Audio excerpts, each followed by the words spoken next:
عندنا امام، عندنا كهربا. احلى هديه من مرتضى.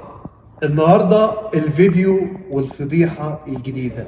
انت بتقول فضيحه؟ طبعا بقول فضيحه. الفضيحه الجديده للهارب محمود عبد المنعم كهربا، صفقه المبادئ والقيم الاولى داخل النادي الاهلي، صفقه الكوبري الشهير، صفقه تهريب لاعب من نادي كبير في فترة الحسم لبطولة الدوري المصري، صفقة ده ابننا واحنا نعرف نربيه كويس، صفقة التزام يعني التزام يا باشا، صفقة لو هلم كور في النادي الأهلي أنا رجعت بيتي يا معلم، أنا موجود في بيتي، صفقة أنا موجود عشان اتربيت داخل النادي الأهلي وأنا أهلاوي فهبقى أنا راجل ملتزم.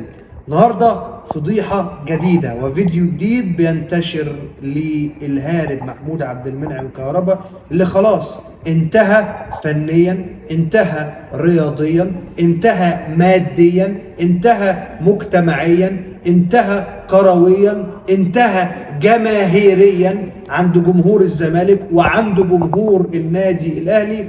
وفيديو جديد وخناقة جديدة، مش مع الشناوي ومش مع امام عاشور اللي هو صاحبه وحبيبه واللي بيعلمه القيم والاخلاق الحقيقيه، ومش مع قفشه ولا مع محمد رمضان نمبر 1 ولا مع عضو مجلس اداره. دي خناقه خارج جدران النادي الاهلي. ايه يا عم اتخانق وهو طالع من الصلاه؟ شبشبه اتسرق مثلا كان بيصلي؟ لا يا عم ركز بس. طب اتخانق فين؟ كان بياكل في مطعم سمك وحد عاكس خطيبته؟ ما هو مش خاطب صحيح. اتخانق فين؟ اتخانق في ديسكو.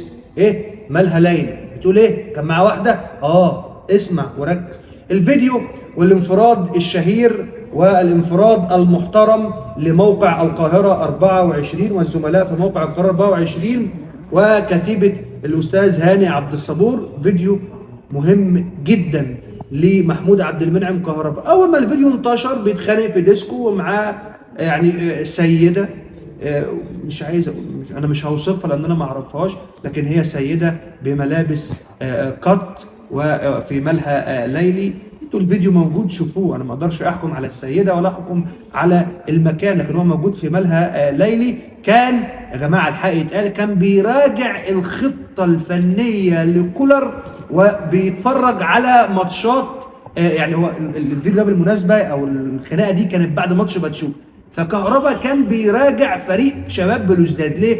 لانه عرف ان في 2 جزائريين موجودين في الديسكو ده، فراح كهربا الديسكو هذا الملهى الليلي كي يدرس عقليه الشعب الجزائري ومن ثم فريق شباب بلوزداد عن طريق ال2 الجزائريين اللي كانوا موجودين في الديسكو. لا سمح الله ما كانش بيعمل حاجه ثانيه، لا سمح الله ما كانش سهران، لا سمح الله الالتزام التزام يا جماعه. الراجل بيساعد الفريق بشكل فني. خلاص قصه كهربا انتهت.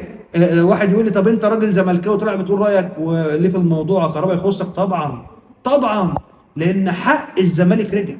يا عم مش الزمالك خد فلوسه والقضيه والحكم والقصه والحكايه والروايه، لا، حق الزمالك الادبي رجع، حق جمهور نادي الزمالك اللي اتغلط فيه واللي اتريق عليه المدعو محمود عبد المنعم كهربا الملتزم واللي سخر منه محمود عبد المنعم كهربا والاعلام والى من رحم ربي طبعا والسوشيال ميديا والصفحات. قالوا الحراق، القناص، الشطه فلفل نار، اللي عامل شياط في الجزيره. في الجزيره دلوقتي لا، قبل كده كان في 100 عقبه. اللي عامل شياط ني ني ني، ودلوقتي بقى هاو هاو هاو. ما تفهمش بقى، دلوقتي بقى اتحول من قطه لواحد مفتعل مشاكل.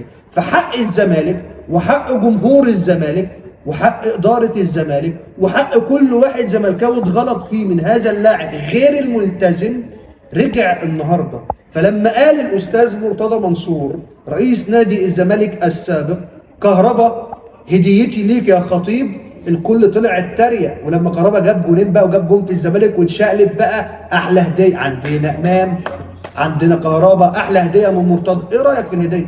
دلوقتي جمهور الزمالك دلوقتي ومنهم هاجموا الاستاذ مرتضى منصور، لكن انا بالنسبه لي تصريح تاريخي من رئيس الزمالك السابق واحلى هديه فعلا لانه لاعب غير ملتزم. اما قصه بقى الاهلي ضوابط والتزام واخلاقيات، يا جماعه هو انت جايب طفل؟ وانت جايب طفل مثلا عنده 2 3 فبتربيه فبتشكله؟ انت جايب راجل كبير كان خاطب وكان هيتجوز وراجل مسؤول. فنهايه كهربا في النادي الاهلي خلصت واتكتبت بحروف من ذهب. تتعلم ايه من قصه كهربا؟ انت طالع عليه خلاك تشمت في كهربا؟ ابدا، حاشا لله ان انا اشمت في كهربا اطلاقا، ربنا يعينه على نفسه. لكن ده درس مهم لاي لاعب يتلاعب على مشاعر واوتار الجمهورين، يبقى موجود في نادي عمل له شهرة واسم وفلوس ومنتخب مصر وعربية وفيلا، ويخون النادي ويقول لك ده احتراف، ويروح النادي التاني. طب ما تحترم النادي اللي عملك؟ لا، اتريق وحفل ويلا بقى سوشيال ميديا ويلا فلفل شطة.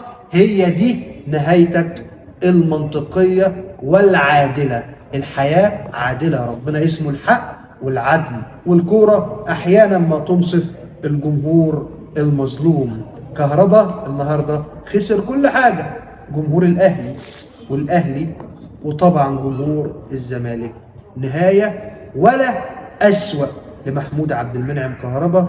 وخد بالك يا إمام عاشور يا صاحبه، النهاية دي حطها قدام عينيك دايما.